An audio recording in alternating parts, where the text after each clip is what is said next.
నా కుమారుణ్ణి ఈ లోకానికి మీకోసం పంపిస్తే మీరు ఆయన్ని విశ్వాసం ఉంచకుండా ఆయన మీద, ఆయనలో మీరు క్రొత్తగా జన్మించకుండా మీరు ఏం చేస్తున్నారు? నా కుమారుడిని మీరు ఎరగట్లేదే. క్రీస్తుని ఎరుగుటియే నిత్య జీవమన్నామే అన్నాడే. ఏది ఏమైపోతుంది? పోనీ వాక్యం తెలియదా అంటే, మీ చేతుల్లో ఒకటికి మించి 2 పెట్టానే బైబిళ్ళు అనేక భాషలో, దాదాపు 2,500 నుంచి 3,000 భాషల్లో ముద్రింపబడినటువంటి ఏకైక పుస్తకం పరిశుద్ధ గ్రంథమైనటువంటి ఈ బైబిలే. ఏం చేస్తున్నారు అసలు మీరు చదవకుండా? అపోస్తలుడైన పౌలు కూడా ఎంతో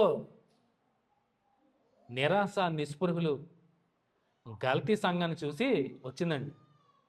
జాగ్రత్తగానండి.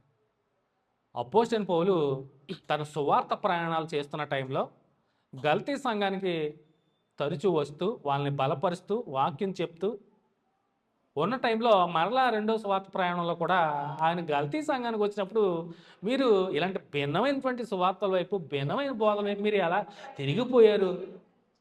నాకు ఎంత ఆశ్చర్యం వేస్తుంది. అసలు నేను వచ్చినప్పుడు ఎలా ఉన్నారు, ఇప్పుడు ఎలా ఉన్నారో? పోనీ ఒకప్పుడు దేవుడు అంటే తెలియదంటే అనుకోవచ్చు, కానీ ఇప్పుడు దేవుణ్ణి ఎరిగినటువంటి వారు మీరు.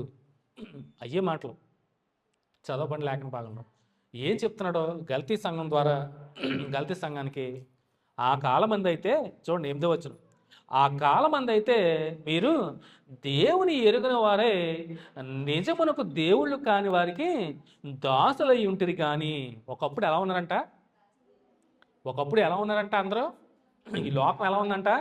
ఆ కాలమంది అయితే, ఆ అనాది కాలంలో దేవుని ఎరుగని వారే నిజమునకు దేవుళ్ళు కాని వారికి దాసులై ఉంటుంది. కానీ దేవుళ్ళు కాని వారికి మీరు దాసులుగా ఉన్నారు. అలా ఉంటుంది. కానీ ఇప్పుడు మీరు దేవుని ఎరిగిన వారును. చూడండి ఇప్పుడు ఎలా ఉన్నామంట? మనందరం ఎలా ఉన్నాం? దేవుడు అంటే తెలుసా తెలియదు? మనకి తెలుసు. ఇప్పుడు మీరు దేవుని ఎరిగిన వారును, మరీ విశేషముగా దేవుని చేత ఎరగబడిన వారునై ఉన్నారు. కనుక ఇప్పుడు అందరికీ దేవుడు అంటే తెలుసు. అట్ ది సేమ్ టైం దేవుని కూడా మీరందరూ తెలుసు అంటున్నాడు. ఎందుకంటే ఆయన కుమారుని యందు విశ్వాసం ఉంచి యేసు క్రీస్తు అని మీ నోటితో మీరు ఒప్పుకున్నారు, ప్రభుగాను రాజుగాను అంగీకరించారు మీరు.